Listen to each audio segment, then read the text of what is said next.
Bien que pendant tout ce moment de prédication, si je peux dire ça comme ça, donc j'ai été bénie par rapport avec tes paroles. Mais moi, je pose la question, pas plus sur ce que vous avez dit aujourd'hui, mais c'était une question dont j'avais concernant les séminaires à l'église en général.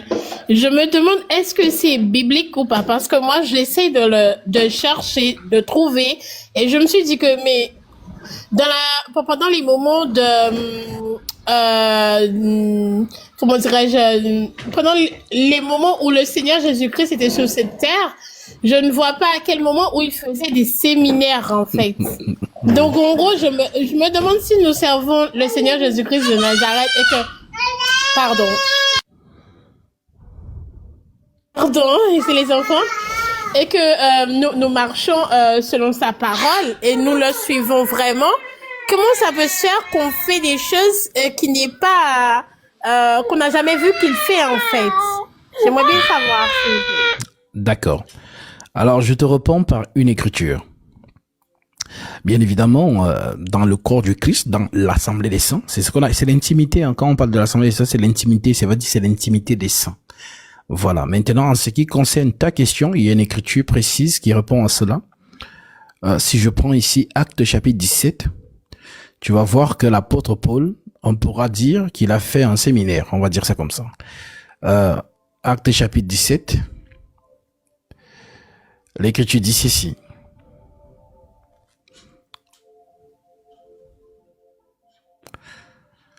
Je prends le verset...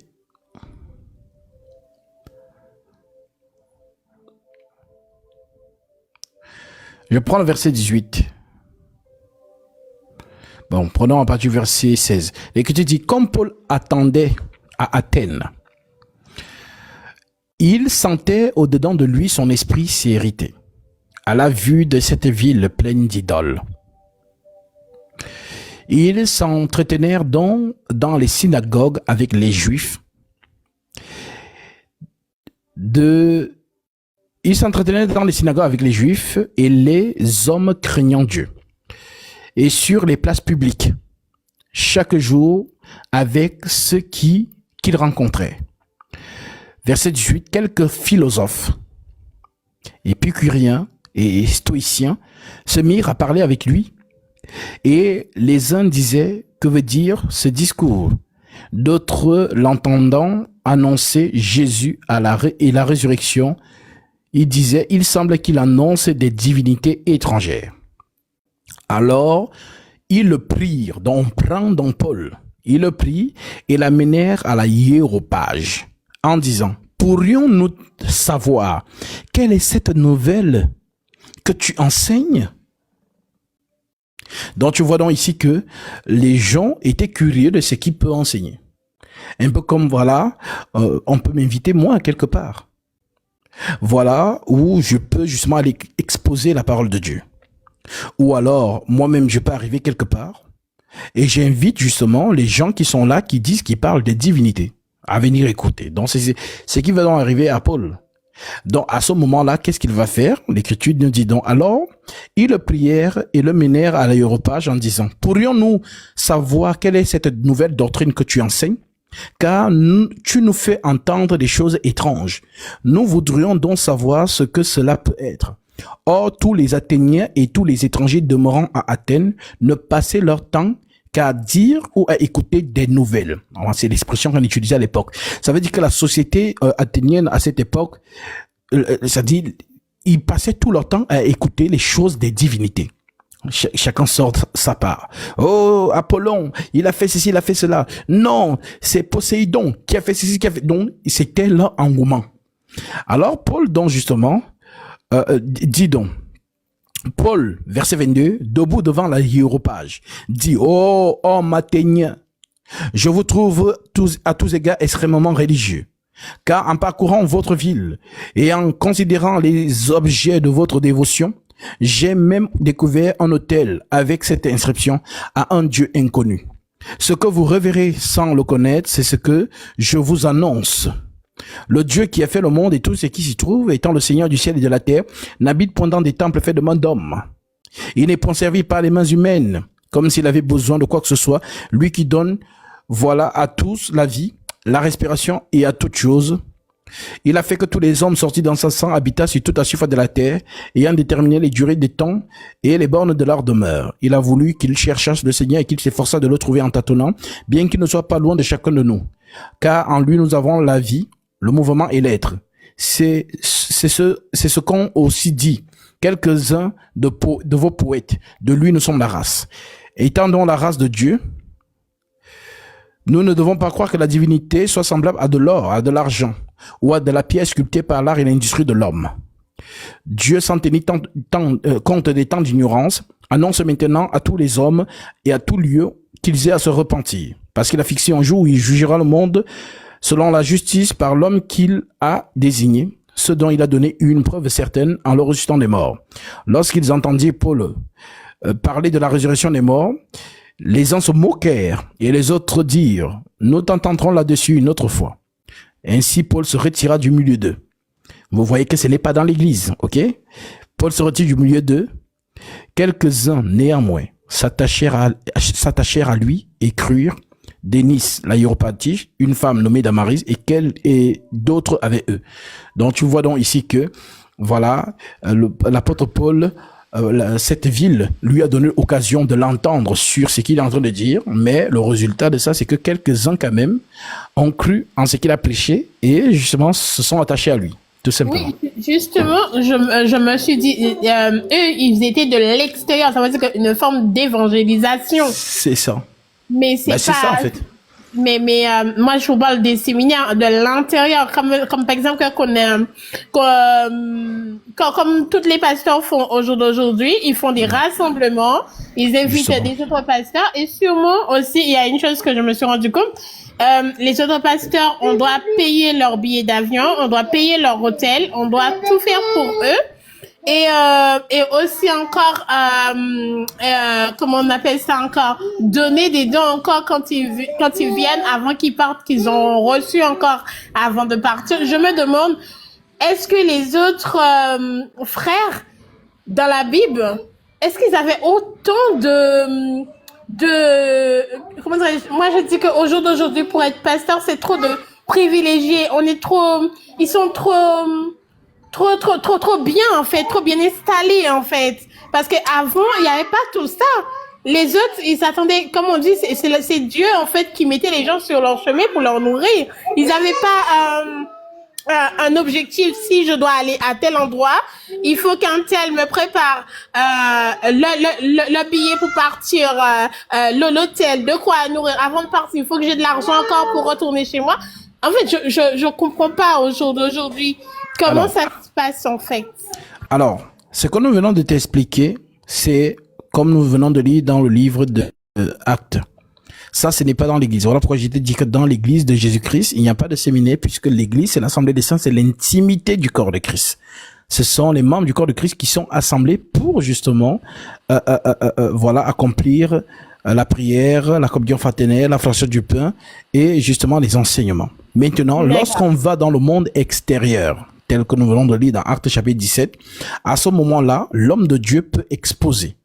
Voilà, il peut exposer justement la parole à ces païens puisque c'est une forme pour eux d'être aussi évangélisés. Et comme nous voyons dans Actes chapitre 17 où nous voyons que quelques-uns ont cru à ce que Paul a dit. Maintenant, en ce qui concerne dans le corps du Christ, il faut que tu lises beaucoup parce que dans la lecture, tu vas voir que il y a des saints qui prévoyaient justement le déplacement des apôtres. Voilà, où on parle justement d'un frère justement qui a pourvu à tous les besoins de l'apôtre Paul. Il ne faut pas négliger les hommes de Dieu. Je parle des vrais hommes de Dieu. Je ne parle pas des marmailleurs, de ce que vous voyez sur les réseaux qu'on appelle justement les ICC, les ceci, cela, qui sont dans leurs choses, qui n'ont rien à voir avec le Seigneur Jésus-Christ. Mais si tu lis les épîtres apostoliques, tu vas remarquer que il y avait justement les saints justement qui, dont Paul disait par exemple concernant Onésime, reçoit voilà ce qui manque pour voir ses besoins et voilà dans le Seigneur je te rembourserai. Donc oui, lorsqu'un homme de Dieu est reçu. Par exemple, si Pierre va dans une assemblée des saints, bah forcément, si il a besoin d'un logement, on mettra un logement à sa disposition. On pouvait aussi appeler les chambres d'hôtes. On peut mettre cela à sa disposition. Donc, ce n'est pas qu'ils sont trop bien ou quoi que ce soit. Au contraire, le Seigneur, justement, lorsque vous recevez Pierre comme ça, vous le recevez comme qui? Comme Jésus. C'est ce que Paul peut dire dans Galates chapitre 4,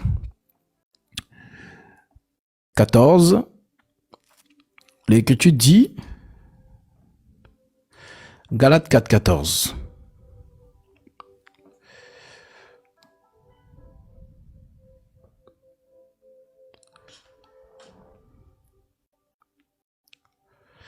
Galates chapitre 4, verset 14, l'Écriture dit, et mis à l'épreuve par ma chair, vous n'avez témoigné ni mépris ni dégoût, mais vous m'avez au contraire reçu comme un ange de Dieu, comme Jésus-Christ. Ça veut dire quoi?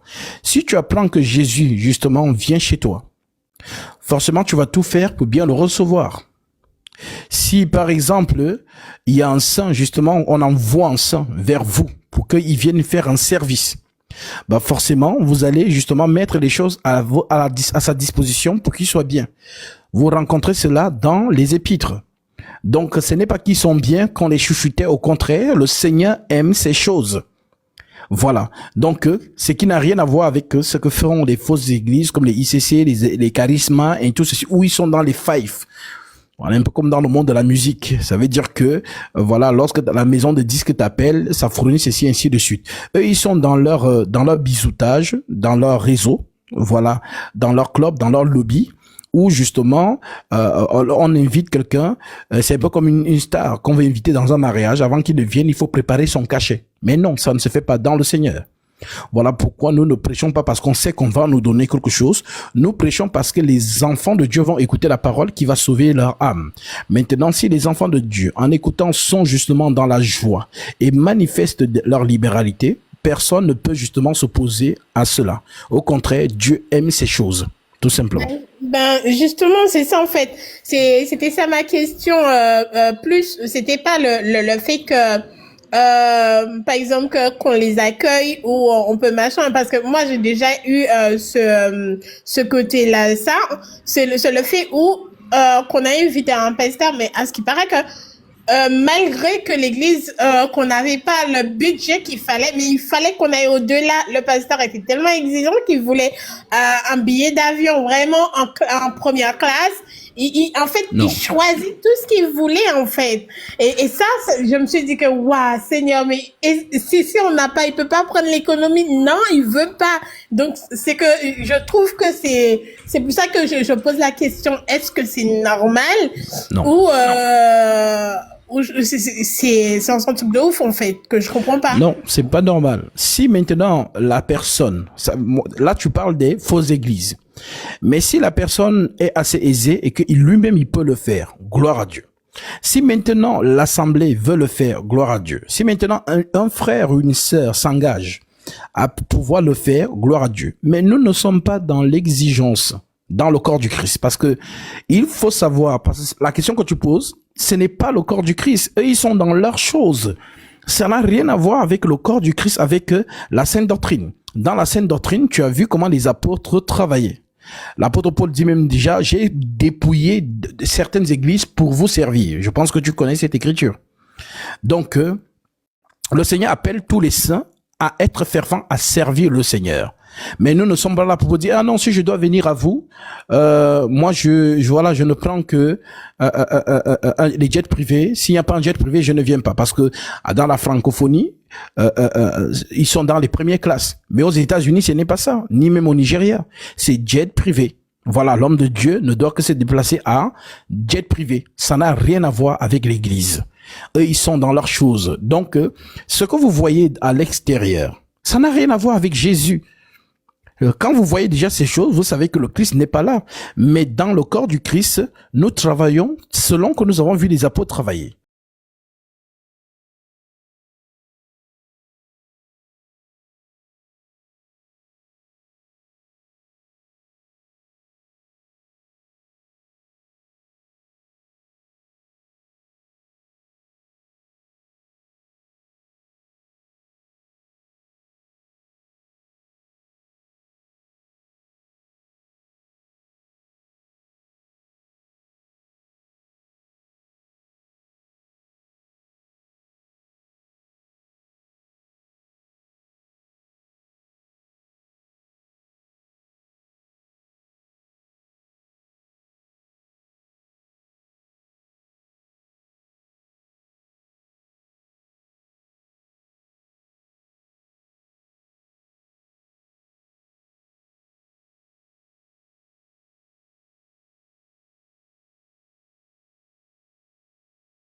Donc, s'il sera riche, ben, que toute la gloire revienne à lui. Mais après, je peux pas dire est-ce qu'il sera riche par rapport à tout ce Non, qu'il va donner. tu n'as pas compris le sens de ma question, puisque le sens de ma question est lié à une écriture. Je dis ceci, Dieu donne des ordonnances. Et il te dit, si toi tu veux me donner quelque chose, donne à Aaron. Alors, quand je parle de la société d'Israël, disons qu'ils étaient peut-être 30 millions. Alors, 30 millions d'Israélites qui donnent à Aaron ce que Dieu a ordonné par élévation. Je te pose donc la question. Est-ce que ce dernier serait riche? Ben, je dirais oui. Bah oui, bah forcément. Voilà pourquoi il faut savoir que tout ce que Dieu appelle dans son œuvre, le Seigneur, justement, quand l'écriture dit, tu connais cette écriture de 1 Corinthiens chapitre 9? Alors, 1 Corinthiens chapitre 9. Oui. Alors, ton micro est coupé. Si tu lis, on ne t'entend pas. Si tu prends 1 Corinthiens chapitre 9,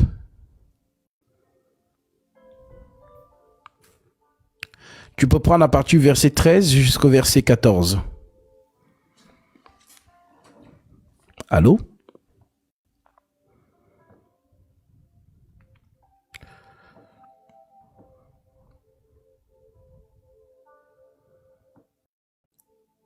Allô? Puis là, je cherchais Le verset. Alors, si tu lis directement avec le téléphone avec lequel tu es en live, bah forcément, on ne va pas t'entendre. Donc, si tu as une Bible manuscrite, ce serait mieux pour toi. D'accord, c'est pour ça, ok. Voilà. Donc, tu as une Bible ça passe pas. J'ai pas une Bible sur la main, là. Mais tu as lu quand même? Alors, 1 Corinthiens chapitre 9, quel verset vous m'avez dit? Versets 13 et 14. Alors, versets 13 et 14.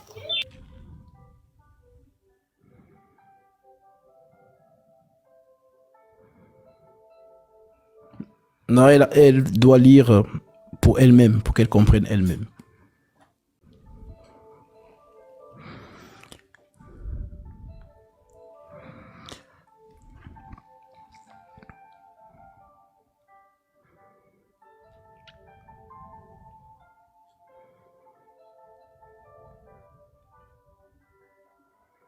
Oui, c'est bon. Alors, l'écriture dit quoi? Alors, ceux qui annoncent les paroles, en fait, se nourrit en fait de l'hôtel, comment ils disent là? Attends.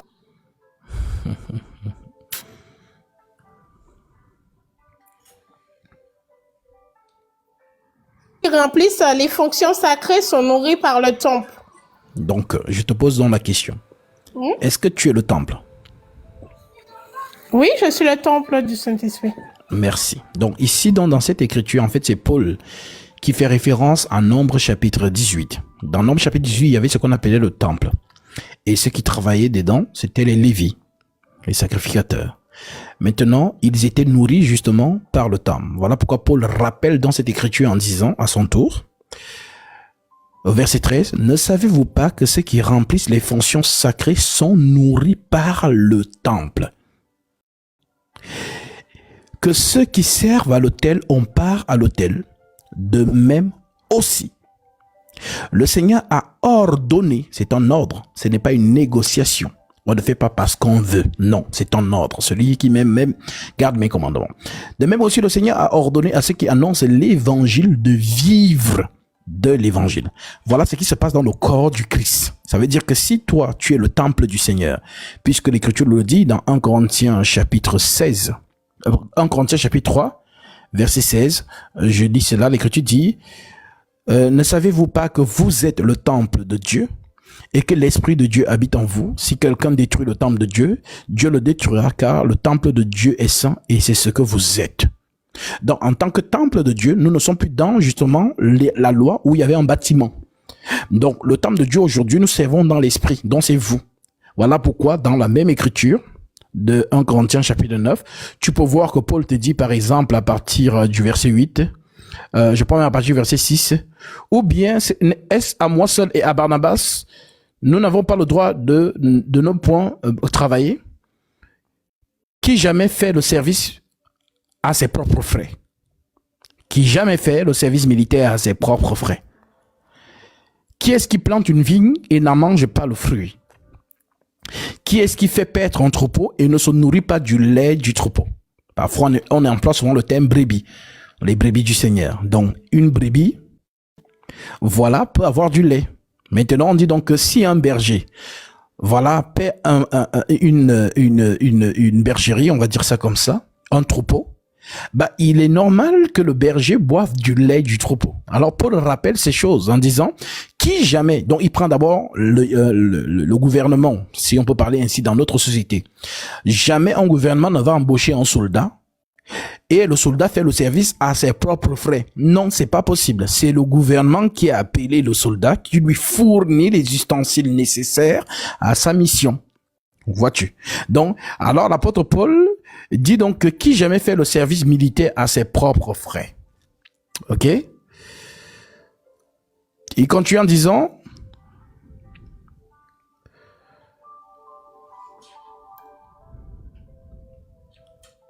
qui jamais fait le service militaire à ses propres frais? Qui est-ce qui plante une vigne et ne mange pas le fruit? Qui est-ce qui paie un troupeau et ne se nourrit pas du lait du troupeau? Ces choses que je dis n'existent-elles pas dans les usages des hommes? La loi ne les dit-elle pas aussi? Donc il prend aussi la loi en témoin. La loi ne les dit-elle pas aussi? Car il est écrit dans la loi, tu ne muselleras point le bœuf quand il foule le grain. Ça veut dire que quand le bœuf travaille, tu ne vas pas fermer sa bouche. Parce qu'il faut qu'en travaillant, il mange en même temps. C'est ce qui lui donne la force. Donc Paul, lorsqu'il dit, tu ne muselleras point le bœuf quand il foule le grain, Dieu se met-il à peine des bœufs? Ou parle-t-il uniquement pour nous? Donc il dit donc que les bœufs de la loi, ce sont eux aujourd'hui. Nous sommes les bœufs. Voilà donc pourquoi il dit, voilà, Dieu se met-il à peine des bœufs? Ou parle-t-il uniquement pour nous? Oui, c'est à cause de nous qu'il est écrit que celui qui laboure, dont le bœuf laboure, que celui qui laboure avec espérance, que celui qui laboure doit labourer avec espérance. Et que celui qui foule le grain doit fouler avec l'espérance d'y avoir part. Si nous avons sémé parmi vous, dont Paul, s'il a sémé en toi des dons spirituels, dans les dons ici, il fait référence à ce qu'il enseigne. Si nous avons semé parmi vous des dons spirituels, est-ce une grosse affaire si nous moissonnons vos biens temporels? Ok?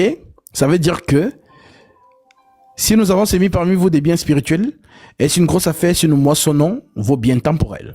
De même, si d'autres jouissent de ce droit sur vous, n'est-ce pas plutôt en nous d'en jouir? Mais nous n'avons point usé de ce droit.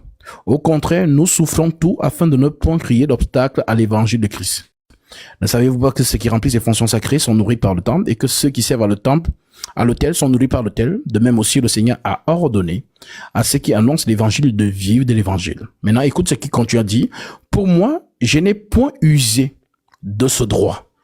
Pourquoi? Parce que l'homme de Dieu est d'abord là pour servir le peuple, l'église. Pour moi, je n'ai point usé de ce droit.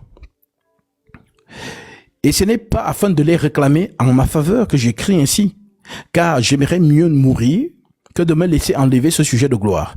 Si j'annonce l'évangile, ce n'est pas pour moi un sujet de gloire, car la nécessité m'en est imposée et malheur à moi si je n'annonce pas l'évangile. Si je le fais de bon cœur, j'en ai la récompense. Mais si je le fais malgré moi, c'est une charge qui m'est confiée. Quelle est donc ma récompense? C'est d'offrir gratuitement l'évangile que j'annonce sans user de mon droit de prédicateur de l'évangile. En fait, il faut que vous compreniez que, parce que si vous ne comprenez pas ces choses, je parle pour ceux qui justement regardent d'un mauvais œil la prospérité de l'homme que Dieu a agréé. Parce que si vous ne regardez pas ça ici, vous allez commencer à développer une forme de jalousie. Et vous allez commencer c'est là où les gens commencent à dire non, le pasteur il a déjà trop. Moi je vais aller donner aux orphelins. Ben ce que tu fais n'est pas scripturaire, non. Parce que tu vois du mauvais œil que Dieu justement bénit l'œuvre des mains de son ouvrier par toi qui est son temple. Maintenant, toi, tu ne veux plus donner. C'est comme si tu dis, je ne donne plus à Dieu, je vais donner aux orphelins. Ça n'a pas de sens. Voilà donc pourquoi le Seigneur, lorsqu'il donne une recommandation, toi ne regarde pas ce que devient l'homme de Dieu. C'est l'écriture. Vous n'allez pas commencer à dire, ah non, il a déjà trop. Ce n'est pas toi qui décides s'il a trop ou pas. Le Seigneur t'a dit, manifeste que l'écriture. Parce que si vous commencez à regarder ça, alors la jalousie vous ravit. Vous commencez à être donc aigri. Vous commencez donc à regarder dans le détail, ainsi de suite, à compter. Ah ben, je lui ai donné hier, non? Je lui ai donné aujourd'hui, je lui ai donné. Donc, vous n'êtes plus dans l'écriture. Et là, maintenant, Dieu vous échappe. Et c'est donc pourquoi je t'ai posé la question, justement, concernant Nombre chapitre 22. Là où Dieu explique, c'est que il donne à Aaron. Donc, tout ce qu'on veut, la société d'Israël veut donner à Dieu, il donne à Aaron. Bah, forcément, Aaron, bah, il est riche.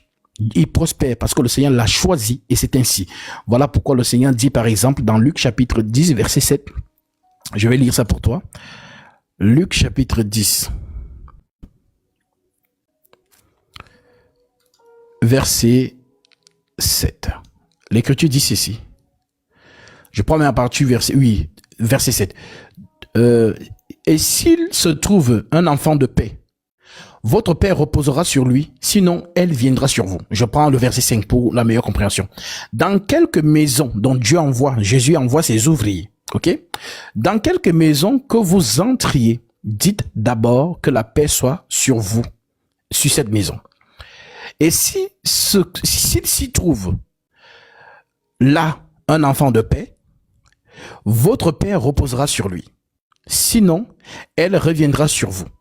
Demeurez dans cette maison-là, mangez et buvant ce qu'on vous donnera, car l'ouvrier mérite son salaire. Est-ce que vous comprenez? Donc, nous, dans la nouvelle alliance, on ne prend pas la dîme. Nous ne sommes pas dans la loi. Voilà pourquoi les apôtres n'ont pas pris la dîme. Mais comment les apôtres mangeaient dans le corps du Christ? Parce qu'il faut que l'homme de Dieu mange pour que le peuple reçoive aussi en retour. Parce que dans la loi, lorsque le peuple donnait la dîme, Dieu s'occupait de les récoltes. Les récoltes étaient abondantes. Voilà comment c'était réparti. Maintenant, dans la grâce, donc, c'est réparti comment? Ça veut donc dire que lorsque l'homme de Dieu est dans l'exercice de sa fonction, comme le faisaient les apôtres, s'il mange ce que vous donnez, Dieu les redistribue sur le peuple. Je vais te donner l'écriture. Donc, l'écriture, pour compléter cette écriture que nous venons de lire, donc, demeurez dans cette maison, là, mangez et buvant ce qu'on vous donnera. Car l'ouvrier mérite sa nourriture. Donc, l'ouvrier mérite son salaire. C'est ça le salaire de l'ouvrier. Il n'y a plus rien d'autre. Il n'y a pas que non donner la dîme. Non, on ne prend pas la dîme dans le corps du Christ. Voilà, nous prêchons la parole. Les enfants de paix qui écoutent la paix de Dieu, c'est que l'Écriture dit, qu'ils sont beaux les pieds de ceux qui annoncent la paix. Vous comprenez? Donc, les enfants de paix, donc les enfants qui aiment la paix de Dieu, dont la parole de Jésus, vous rendront selon l'Écriture. L'ouvrier mérite sa nourriture. Voilà donc pourquoi, si l'homme de Dieu mange ce que tu donnes, alors Dieu les répand encore sur toi. Lisons l'Écriture qui le dit. Philippiens, chapitre 4, verset 9. L'Écriture dit donc ceci. Ce que vous avez appris, reçu et entendu de moi, et ce que vous avez vu en moi, pratiquez-le et le Dieu de paix sera avec vous. Le Dieu de paix. J'ai éprouvé une grande joie dans le Seigneur de ce que vous avez pu enfin renouveler l'expression de vos sentiments pour moi. Vous y pensez bien, mais l'occasion vous manquait. Ce n'est pas en vue de mes besoins que je dis cela. Parce qu'il y a des gens qui regardent d'un mauvais œil. Alors, Paul dit, ce n'est pas en vue de mes besoins que je dis cela. Ok? Ce n'est pas en vue de mes besoins que je dis cela, car j'ai appris à être content dans l'état où je me trouve. Je sais vivre dans l'humiliation et je sais vivre dans l'abondance. Ok? En tout et partout, j'ai appris à être rassasié et à avoir faim, à être dans l'abondance et à être dans la disette. L'abondance, c'est la richesse, la disette, c'est la pauvreté, le manque. Je puis tout par celui qui me fortifie. Cependant, vous avez bien fait de prendre part à ma détresse. L'Église a bien fait de prendre part à la détresse de Paul. Vous le savez vous-même, Philippiens, Au commencement de la prédication de l'évangile, lorsque je partis en Macédoine, aucune église n'entra en compte avec moi pour ce qu'elle donnait et recevait. Vous fûtes les seuls à le faire, car vous m'envoyez déjà à Thessalonique à 2 reprises de quoi pourvoir à mes besoins. On revient donc sur ce que tu disais tout à l'heure. Il est normal que l'Église pourvoie aux besoins de l'homme de Dieu. C'est l'Écriture. Alors, oui, l'apôtre Paul dit donc, voilà, je sais vivre dans l'humiliation, et ça on a lu. Vous le savez vous-même, Philippiens, au commencement de la prédication de l'évangile, lorsque je partis de la Macédoine, aucune église n'entra en compte avec moi pour ce qu'elle donnait et recevait. Vous fûtes les seuls à le faire, car vous m'envoyez déjà à Thessalonique de quoi pourvoir, à 2 reprises de quoi pourvoir à mes besoins. Ce n'est pas que je recherche les dons, mais je recherche le fruit qui abonde pour votre compte. Si je mange ce que vous donnez, il y a un fruit qui vient pour vous. Il faut comprendre cela. Voilà, ce n'est pas que je recherche les dons, mais je recherche le fruit qui abonde pour votre compte, dit Paul. Alors il continue en disant, j'ai tout reçu et je suis dans l'abondance. Je suis riche. Vous m'avez tellement donné que je suis riche. J'ai tout reçu et je suis dans l'abondance. J'ai été comblé de biens en recevant par Épaphrodite ce qui vient de vous comme un parfum de bonne odeur. Un sacrifice que Dieu accepte et qui lui est agréable. Et mon Dieu pourvoira à tous vos besoins selon sa richesse avec gloire en Jésus-Christ. Tu as compris, ma sœur? Donc, je sais que les faux hommes de Dieu salissent notre image. Nous, les vrais hommes de Dieu. Les faux hommes de Dieu salissent notre image. Alors, ils font ce que tu dis. Ils commencent à exiger des choses. Moi, je n'ai rien. S'il y a une sœur, par exemple, il y a une sœur qui veut se baptiser du côté du Burkina Faso. Si elle me dit, je ne sais pas qui c'est, ça peut être la fille du président ou je ne sais pas. Si elle me dit, Gasby, je t'envoie un jet privé, voilà, pourquoi tu viens de me baptiser? Vous pensez que je vais refuser? Non, ma sœur, non, je vais prendre le bateau. Je prends le jet privé. Je m'assois bien. Vraiment. Oh Seigneur, merci d'avoir suscité. Je m'assois bien. Et si les jaloux veulent être jaloux, c'est là un problème. C'est là un problème. Puisque le Seigneur dispose les moyens pour que son ouvrier soit à l'aise. J'ai dit, Seigneur. Mais je ne vais pas me... Et c'est donc là le piège. C'est le pourquoi on dit que on parle de cupidité. Il faut faire très attention avec ça. L'homme de Dieu doit être très vigilant. Une personne peut être touchée par la parole, il t'offre quelque chose, toi-même tu es choqué, tu dis, Alors tu commences à te dire, mais qu'est-ce que j'ai fait pour mériter autant de choses? Alors tu commences donc à être ingénieux pour recevoir plus. C'est un piège. C'est un piège. Voilà pourquoi il faut veiller sur ça. Il faut veiller sur ça. Si ça vient du frère ou de la sœur, amen, c'est Dieu qui suscite cela dans l'esprit de sa servante, dans l'esprit de son servant pour te donner. Amen, tu le prends avec action de grâce. Mais si tu commences à développer des stratégies, ce qu'on appelle être ingénieux au mal, alors là, tu es perdu. Parce qu'à ce moment-là, l'ennemi, parce que Satan nous guette.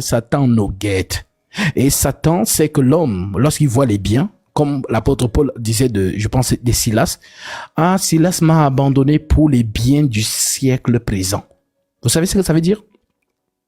Ils sont allés quelque part en mission. Je ne sais pas ce qu'on a donné à Silas là-bas. Silas a dit, je reste ici. Alors Paul dit, Silas, je ne sais pas si c'est Barnabas, c'est Silas. Silas, je vais lire ça. Comme ça vous allez comprendre.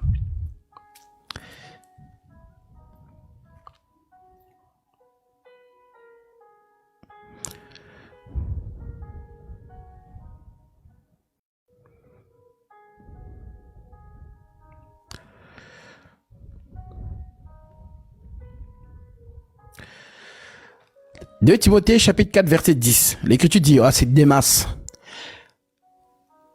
De Timothée, chapitre 4, je prends du verset 9 au verset 10. L'Écriture dit ceci. Viens au plus tôt vers moi, car Démas m'a abandonné pour amour pour le siècle présent. Il est parti pour Thessalonique. Je répète. Viens au plus tôt vers moi, car Démas m'a abandonné pour amour pour pour le siècle présent. Alors, qu'est-ce qu'on appelle l'amour du siècle présent? Ce sont les choses, justement, de la vie. Vous retrouvez ça dans dans Matthieu chapitre 7. Non, Matthieu chapitre 13, à partir du verset 22. Je vais lire cela.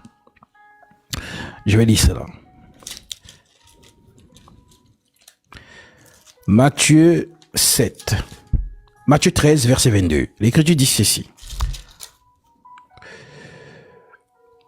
Alors,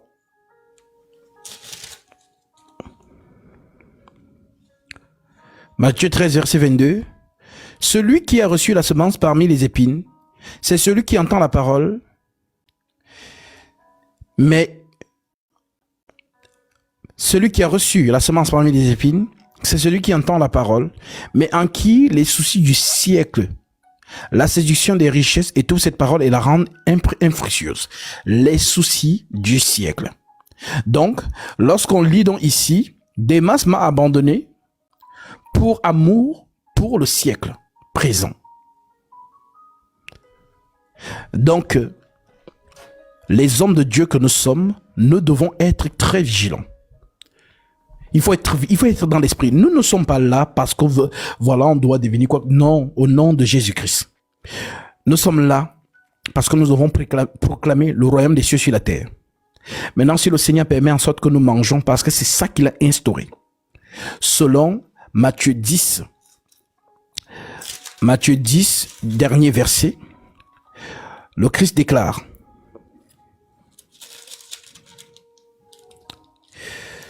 celui qui vous reçoit, écoutez, dans ce que Christ envoie, il dit, celui qui aime son Père, bon, je prends le verset 39, verset 40, celui qui vous reçoit, me reçoit. Celui qui vous reçoit, me reçoit. Celui qui me reçoit, reçoit celui qui m'a envoyé. Celui qui reçoit un prophète en qualité de prophète recevra une récompense de prophète. Celui qui reçoit un juste en qualité de juste recevra une récompense de juste. Et quiconque donnera seulement un verre d'eau froide à l'un de ses petits, parce qu'il est mon disciple, je vous le dis en vérité, il ne manquera pas, il ne perdra point sa récompense. Est-ce que tu comprends? Ça veut donc dire quoi? Ça veut dire quand Christ envoie son ouvrier, les enfants d'Israël avaient seulement cette sagesse que quand ils recevaient un prophète, ils avaient eu le réflexe de donner quelque chose au prophète. Parce qu'ils savaient que si le prophète prend la chose de leurs mains et qu'ils boivent, c'est Dieu qui a bu. Ça veut dire que Dieu va leur remettre. Mais quand Dieu remet, c'est toujours agréable. Voilà donc pourquoi le Seigneur, lui aussi, en envoyant ses disciples, il dit, celui qui vous reçoit, me reçoit. Voilà. Et celui qui donnera seulement un verre d'eau froide, c'est une expression, un verre d'eau froide à l'un de ses petits parce qu'il est mon serviteur, il ne manquera pas sa récompense. Voilà donc pourquoi, ma sœur, nous, dans la fidélité des Saintes Écritures, nous marchons selon ce que l'Esprit a ordonné à l'Église. Les faux hommes de Dieu sont là justement pour dépouiller. Tel que Paul pouvait le dire dans Romains chapitre 16, verset 17. Je vais terminer par là. Romains 16,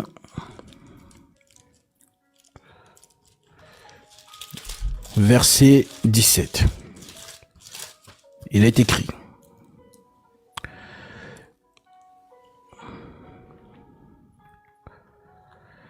je vous exhorte, frères, à prendre garde à ceux qui causent des divisions et des scandales au préjudice de l'enseignement que vous avez reçu. Éloignez-vous d'eux, car de tels hommes ne servent point Christ, notre Seigneur, mais leur propre ventre. Et par des paroles douces et flatteuses, ils séduisent le cœur des simples. Un peu comme ceux que vous entendez souvent, que ce soit sur ICC, que ce soit sur devant les fausses églises, Compassion, Charisme, Vase d'honneur, ainsi de suite. Oh, venez, l'homme de Dieu va prier pour lui. Donc ceux qui ont 10 000 euros, placez-vous de ce côté. Ceux qui ont 5 000, placez-vous ici. Les 10 euros ne venaient même pas. Voilà. Donc, voilà comment les gens vendent dans les prières. On vend Dieu, on facture Dieu. Non, ce n'est pas Dieu. Ce n'est pas Dieu. Je pense que vous avez déjà vu ça dans dans ce que tu dis, que ils invitent les soi-disant pasteurs. Après, à la fin, on vous dit, oh, vraiment, ceux qui ont 10 000 euros, vous êtes où? Levez la main. Oui, passez-vous ici. Voilà. Ceux qui ont 5000, voilà, ainsi de suite. Donc, après, on vous dit que venez en rang. L'homme de Dieu va vous bénir. C'est faux. C'est faux. C'est donc ce que Paul appelle prêcher pour son ventre. Donc voilà ma sœur, je pense que c'est de quoi peut-être tu as fait allusion, les faux hommes de Dieu qui justement font voilà ces choses-là pour justement dépouiller. C'est sûrement, je n'ai pas encore entendu pour les sommes 10 000, mais il y en a un truc aussi dont j'ai été machin. Je voyais que le pasteur, justement celui qui exigeait ce qu'il fallait donner par rapport avec son arrivée, ou plutôt que l'avion qu'il doit prendre et tout. Mais durant les moments de séminaire, plutôt à la fin, il disait qu'il y avait 24 comment dire, il disait ça encore 24 c'est dans la Bible, 24 disons que 24 personnes, donc j'ai oublié le nom exact en fait, qui est dans la parole de Dieu justement, et il en a besoin de ce 24 personnes là, ça, sur scène. Et au début je n'avais pas compris, et il y en a 24 personnes vraiment qui est monté, et après il a dit ce 24 personnes là, ça, le dernier jour du séminaire, vous devriez tous ramener 100 € chacun. Non, c'est faux. Et vous êtes appelé à telle chose, et je me suis dit, ah Seigneur, c'est non, quoi? C'est la manipulation, c'est ce qu'on appelle donc être ingénieux, c'est la cupidité. Ce sont des gens, c'est-à-dire ils n'ont rien à voir avec Dieu. Et ils sont dans leur marmaille programmée.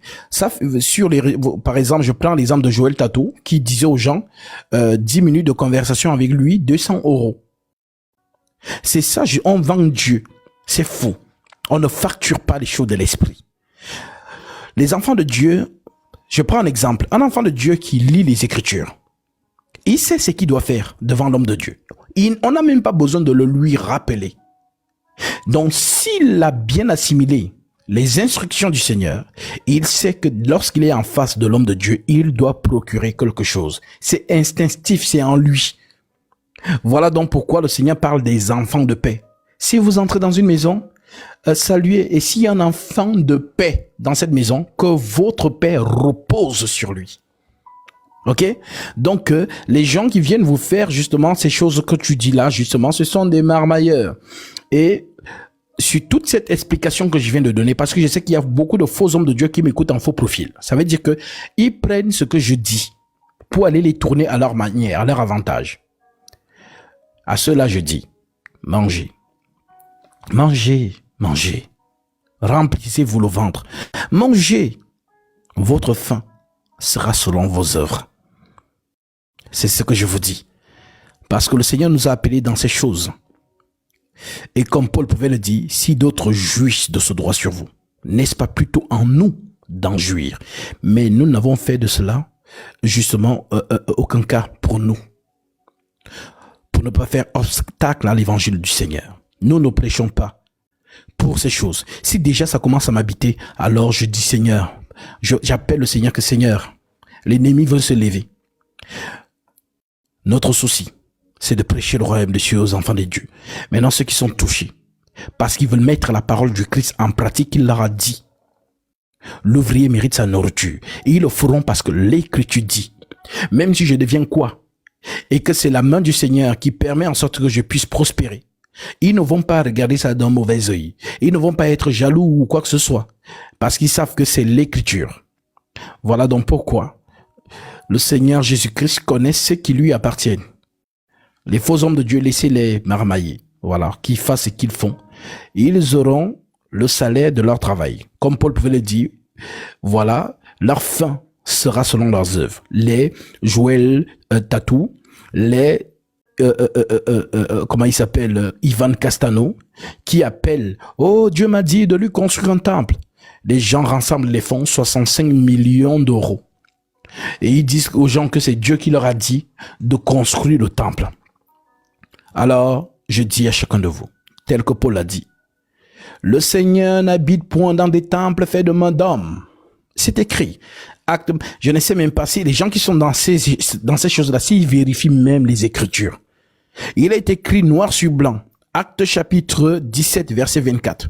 Le Dieu qui a fait le monde et tout ce qui s'y trouve, et qui est le Seigneur du ciel et de la terre, n'habite point dans des temples faits de mains d'hommes. À quel moment Dieu a dit à quelqu'un, va construire mon temple? Ce sont des menteurs. C'est une stratégie, c'est vraiment... non, franchement, il faut le dire, ils sont forts dans le marketing.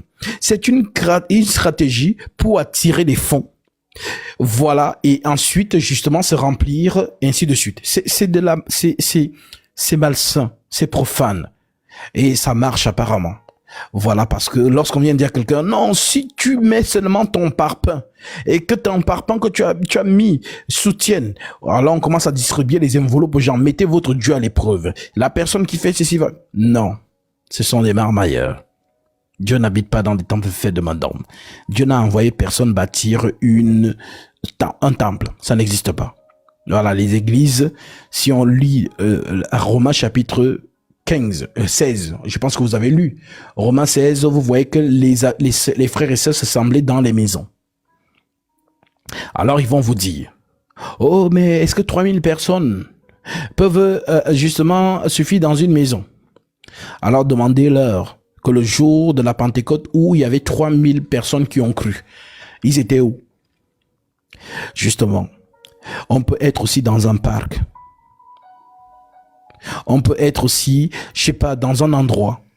Amen. Voilà. Donc, eux, ils sont là justement pour vous montrer que, regardez, nos salles, il y a des écrans plasma, il y a, voilà, les jeux de lumière, regardez, c'est comme au cinéma, et tout de suite. Et les gens qui, justement, voilà, regardent ces choses en se disant, regarde ici, c'est bien structuré, hein, ça veut dire que Dieu ici, il s'assoit aussi. Non. Voilà, ils sont à l'image de ce qu'ils sont, en fait, tout simplement.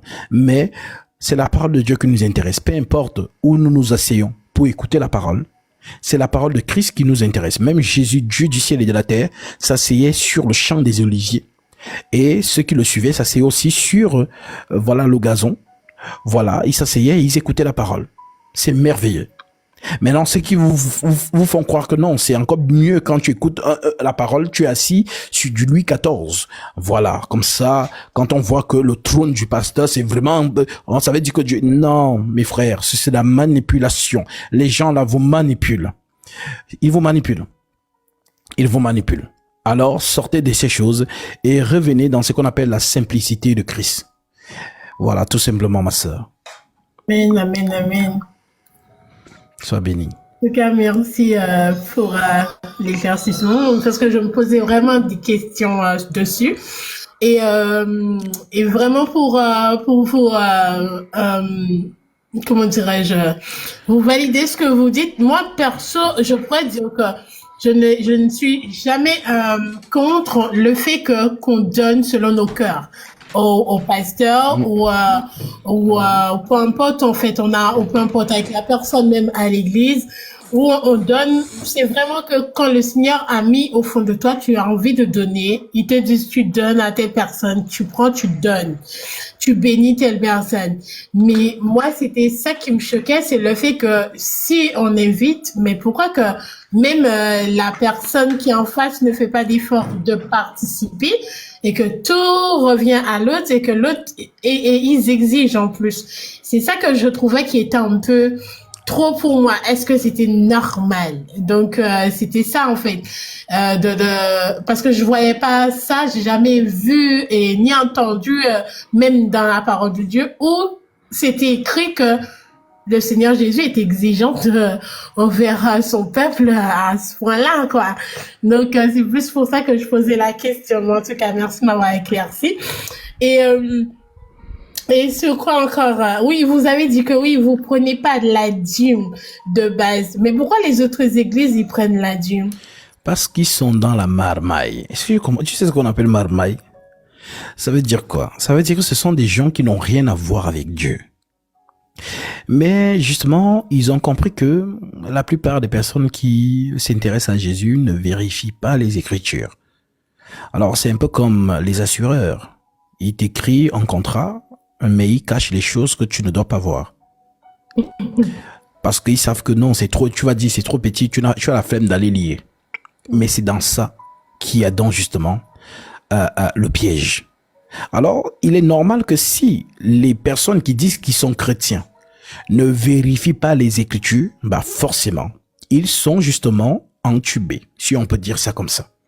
Mais celui ou celle qui vérifie les Écritures va se poser la question en se disant, mais attends, j'ai lu dans Jean 17, verset 19, Jésus dit, je me sanctifie moi-même pour eux, afin qu'eux aussi soient sanctifiés par la vérité. Et ce n'est pas pour eux seulement que je prie, mais encore pour tous ceux qui croiront en moi par leur parole. Ok. Je m'en vais donc lire la parole des apôtres. Et dans cette parole, je ne vois aucun apôtre prélever la dîme, ni dans une assemblée des saints, ni quelque part. Mais pourquoi donc les hommes de Dieu d'aujourd'hui, entre guillemets, prennent la dîme? Alors vous comprenez que eux, ils sautent les apôtres et ils vont dans la loi. Prennent donc les choses de la loi et mettent sur le peuple. Donnez la dîme. Si vous ne donnez pas la dîme, vous serez frappé de malédiction. Dieu va gérer vos finances. Alors, il y a quelque chose qui se passe dans la spiritualité. C'est que, on dit, ce que je crains, c'est ce qui m'arrive. Ce que je redoute, c'est ce qui m'atteint. Donc, si tu crois, comme il t'a dit, que si tu ne donnes pas la dîme, tu seras frappé et que voilà, tes finances seront gelées, bah, c'est comme tu as mis foi en cela, bah, ça va se réaliser.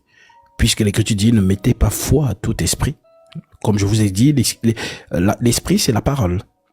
Voilà. Ne mettez pas foi à tout esprit, mais éprouvez les esprits pour savoir s'ils sont de Dieu. Alors, oui, dans la dispensation de la loi, ma sœur, Dieu a instauré la dîme pour le peuple d'Israël et il a donné aux Lévites de prélever cette dîme. Ok? Maintenant, c'était le rapport entre Dieu et son peuple. Voilà pourquoi on appelait ça des préceptes et des ordonnances. C'est le pourquoi dont les faux hommes de Dieu prennent donc Malachie 3, mais ils ne continuent jamais dans Malachie 4. Ils prennent Malachie 3, mais ils ne vous lisent pas Malachie 4. Parce que ce qu'on dit dans Malachie 3 concerne à ceux dont on parle dans Malachie 4. Je prends un exemple. Nous prenons, si on prend Malachie justement 4. Malachie 4, l'Écriture dit au verset 4, « Souvenez-vous de la loi de Moïse. » Est-ce que l'Église doit se souvenir de la loi de Moïse? Non. Souvenez-vous de la loi de Moïse, mon serviteur, auquel je prescris à Horeb pour tout Israël. On n'a pas dit pour l'Église, pour tout Israël, des préceptes et des ordonnances. Donc, ce verset de Malachie 4.4 fait référence à quoi? À Malachie 3. Ce n'est pas loin, c'est juste là, verset 6. L'Écriture dit donc, « Car je suis l'Éternel, je ne change pas. Et vous, enfants de Jacob, Israël, vous n'avez pas été consumés. Depuis le temps de vos pères, vous vous écartez de mes ordonnances. Moi, mon grand-père, il n'était pas hébreu. Voilà. Toi, ton grand-père aussi n'était pas hébreu. Ta grand-mère, un autre thème. Donc, on ne parle pas de nos aïeux. On parle des enfants d'Israël et de leurs patriarches. Ok? Depuis le temps de vos pères, vous vous écartez de mes ordonnances. Vous ne les avez point observés. Revenez en moi et je reviendrai à vous, dit l'Éternel des armées. Et vous dites, en quoi devons-nous revenir? Un homme trompe-t-il Dieu? Car vous me trompez, car vous me trompez. Et vous dites, en quoi devons-nous tromper? Dans les dîmes et dans les offrandes. Vous êtes frappés par la malédiction. Et vous me trompez la nation toute entière. La nation, quelle nation? D'Israël. La nation toute entière. Vous me trompez la nation toute entière. Apportez à la maison du trésor les dîmes afin qu'il ait de la nourriture dans ma maison. On ne dit même pas afin de donner la dîme. Non. Dans le Malachie 3 qu'ils ont l'habitude de vous prendre, c'est la marmaille. On dit amener à la maison du trésor toute dîme pour que la nourriture ne manque pas. Alors, la question que celui qui vérifie les Écritures ou celle qui vérifie les Écritures doit se poser en méditant, mais pourquoi la nourriture ne devait pas manquer dans la maison de Dieu? Il y avait quoi? Alors, premièrement, nous devons définir c'est quoi la maison du trésor. Puisqu'aujourd'hui, quand on dit amène dans la maison du trésor, la maison, le pasteur dit que non, c'est sa maison. Faux. Ce sont des menteurs. Alors, lorsque nous partons dans, il me semble, 2 Chroniques chapitre 2, au verset 6, on va voir ce que c'est la maison du trésor. 2 Chroniques chapitre 2, verset 6, il est écrit.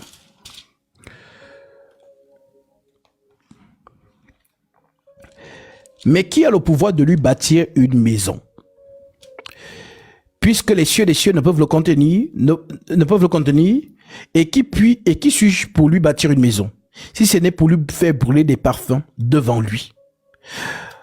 Voilà donc ce qu'on appelait la maison du trésor, c'est-à-dire la maison que Salomon avait construite. C'est ça qu'on appelle la maison du trésor. Et cette maison est à Jérusalem actuellement. C'est ce que vous voyez, les murs des lamentations, c'était la maison là. Pour la société d'Israël. Parce que lorsqu'il n'y a pas le temple, en hébreu, on dit Ikabot. La gloire est bannie. Dieu n'est pas là. Donc Dieu, pour symboliser qu'il n'était plus au milieu de son peuple, il envoie un roi étranger pour casser la maison là. Et c'est ce que vous avez vu tout au long de la vie d'Israël. Voilà, Dieu envoie un roi étranger qui vient prendre Israël, l'amène esclave quelque part et casse le temple. Maintenant, lorsque les enfants d'Israël commencent à pleurer, Dieu ordonne à ce roi de lâcher son peuple et le peuple Israël rebâtit le temple. Est-ce que vous comprenez? Donc la maison du trésor est à Jérusalem. Ça n'a rien à voir avec les fausses églises et faux bâtiments ou bien la maison qui disent que c'est la maison du trésor. Déjà ça, c'est la première manipulation. Maintenant, la deuxième question que celui qui médite ou celle qui médite doit se poser, c'est que, mais alors pourquoi Dieu nous demande d'amener la nourriture dans sa maison? Pourquoi la nourriture ne manque pas? Il n'a pas dit amener la dîme, donner aux hommes. Non, il a dit amener la nourriture dans la maison du trésor. Alors, pour comprendre pourquoi la nourriture ne devait pas manquer dans la maison du trésor, il faut tout simplement lire Deutéronome chapitre 14. Alors, lisons Deutéronome 14. Dans Deutéronome 14, il est écrit, au verset 22 précisément, l'Écriture dit ceci: tu leveras la dîme de tout ce qui produira ta semence, de ce qui rapportera ton champ chaque année. Chaque année. Si même on veut peut-être imiter ces choses, mais soyez quand même fidèles à ça. On dit chaque année, vous dites chaque mois. Non, chaque année. Oui, c'est vrai. Ah bah oui, la marmaille est là. C'est pourquoi j'ai dit, c'est comme, je le prends, c'est comme un contrat d'assurance. Voilà, on écrit petit pour que vous ne lisez pas. Et que si tu ne lis pas, dès que tu as quelque chose, mais attends, mais j'avais pris l'assurance pour ça. Madame, lisez ici. Mais bah, tu n'as pas lu. Alors oui, tu n'auras pas de remboursement. Voilà donc pourquoi les chrétiens d'aujourd'hui sont entre guillemets, parce que moi j'ai dit les soi-disant chrétiens, parce que c'est comme ça qu'il faut les appeler. Ce sont des flemmards. Et des flemmards, ils n'aiment pas lire. Ils s'est dit vérifier les écritures, ce n'est pas leur souci. Voilà, dit amen, alléluia. Et les gens disent les amen, les alléluia. Donnez-moi un amen bien. Ou je n'ai pas entendu. Un amen fort. Amen. Et pourtant, elle n'a même pas vérifié ce qu'elle est en train de dire amen. C'est incroyable, n'est-ce pas? Mais voilà, nous sommes bien dans ça. Alors, l'écriture continue en disant, tu lèveras la dîme de tout ce que produira ta semence, de ce que rapportera ton champ chaque année. Et tu mangeras. Est-ce que tu donneras? Non. Tu mangeras devant l'Éternel, ton Dieu, dans le lieu qu'il choisirait pour y faire résider son nom. Quel lieu? La maison du trésor. La dîme de ton blé, de ton mou, de ton huile, de ton blé, de ton mou, de ton huile et les premiers-nés de ton gros et de ton menu bétail, afin que tu apprennes à craindre toujours l'Éternel ton Dieu. Peut-être. Lorsque l'Éternel ton Dieu t'aura béni, parce que c'était ça le rapport, le chemin serait-il trop long pour que tu puisses transporter ta dîme à cause de ton éloignement du lieu qu'aura choisi l'Éternel ton Dieu pour y faire résider son nom? Bah, Dieu fait résider son nom où? Dans la maison du trésor. Alors, on dit donc que, si je prends un exemple, Paris, la maison du trésor se trouve à la Tour Eiffel. C'est ça la maison du trésor. Maintenant, toi, tu habites à Marseille. Maintenant, on dit donc que quand ton champ a prospéré, tu prends toute la dîme de ton champ, tu charges sur ton âne ou sur ton bœuf, sur ton moyen de transport, et tu vas jusqu'à Paris, Tour Eiffel. Alors Dieu dit que c'est long, c'est trop long pour toi. Alors Dieu dit, peut-être lorsque l'Éternel ton Dieu t'aura béni, le chemin serait-il trop long pour que tu puisses transporter ta dîme à cause de ton éloignement du lieu qu'aura choisi l'Éternel ton Dieu pour y faire résider son nom? Alors tu échangeras ta dîme contre de l'argent. Troisième marmaille. Ah, voilà. Parce que si tu amènes la dîme que le sac de riz, il va te dire, hey, je fais quoi avec le sac de riz? Enlève ça ici, donne-moi l'argent. Ce sont des menteurs. Ce sont des menteurs. Voilà.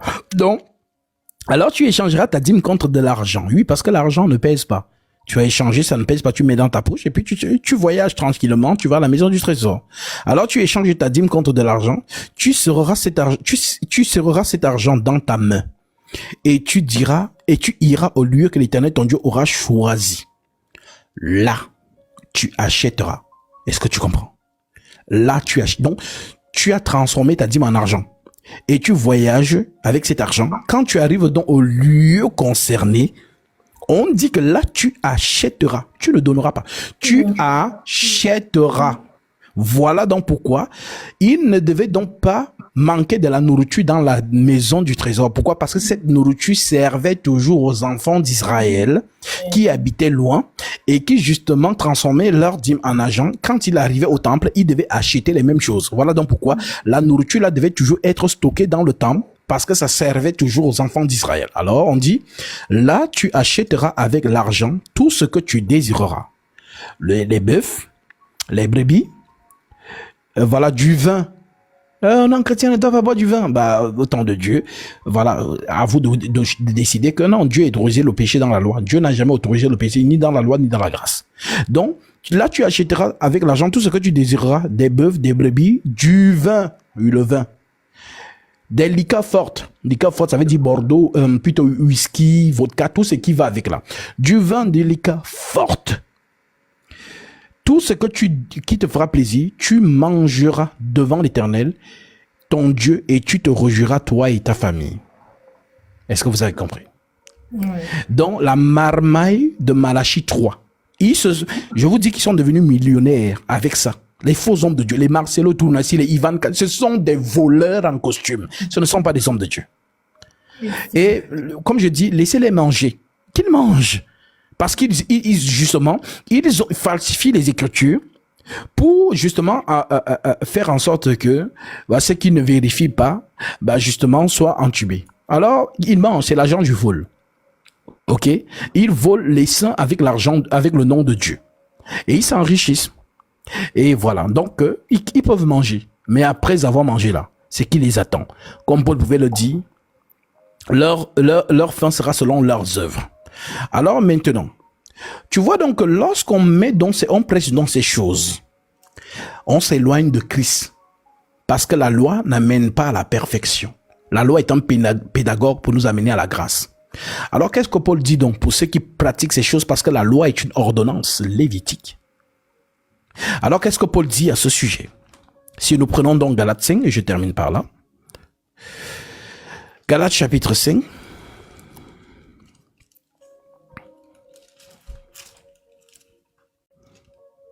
Verset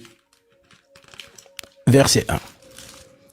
Voici ce que l'apôtre Paul nous rapporte. Galates chapitre 5.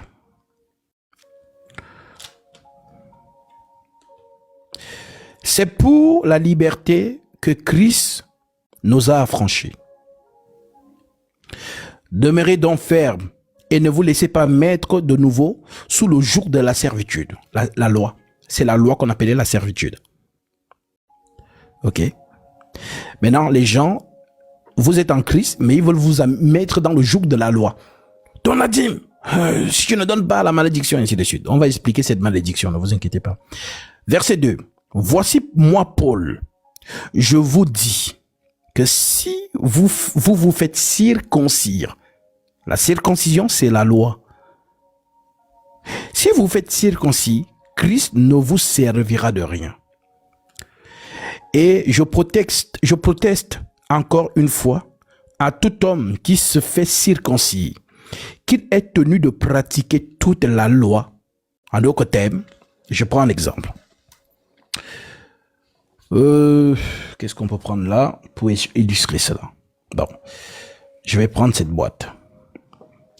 Supposons que cette boîte, c'est la boîte de la loi. Et dans cette boîte, il y a 613 ordonnances. Il y a la circoncision, il y a la dîme, voilà. Il y a, voilà, beaucoup de choses, les sacrifices, ainsi de suite. Maintenant, moi, je viens. je viens, bon, qu'est-ce qui me plaît bien ici? Ah, la dîme. Je prends la dîme et je dépose le reste. Alors Paul dit que tu mens. Non, la loi, ça ne marche pas comme ça. Dans la loi, on ne choisit pas ce qu'on veut. Dans la loi, si on prend une chose, on prend tout. Amen. C'est ce que je me suis toujours dit. Ah. J'ai dit toujours que je paye pas la dîme parce que je trouve que c'est pas normal qu'on prend seulement la dîme et on laisse les restes. C'est pas normal en fait. Alors Paul l'explique. Il dit donc, voici moi Paul, je vous dis que si vous vous faites circoncis, Christ ne vous servira de rien.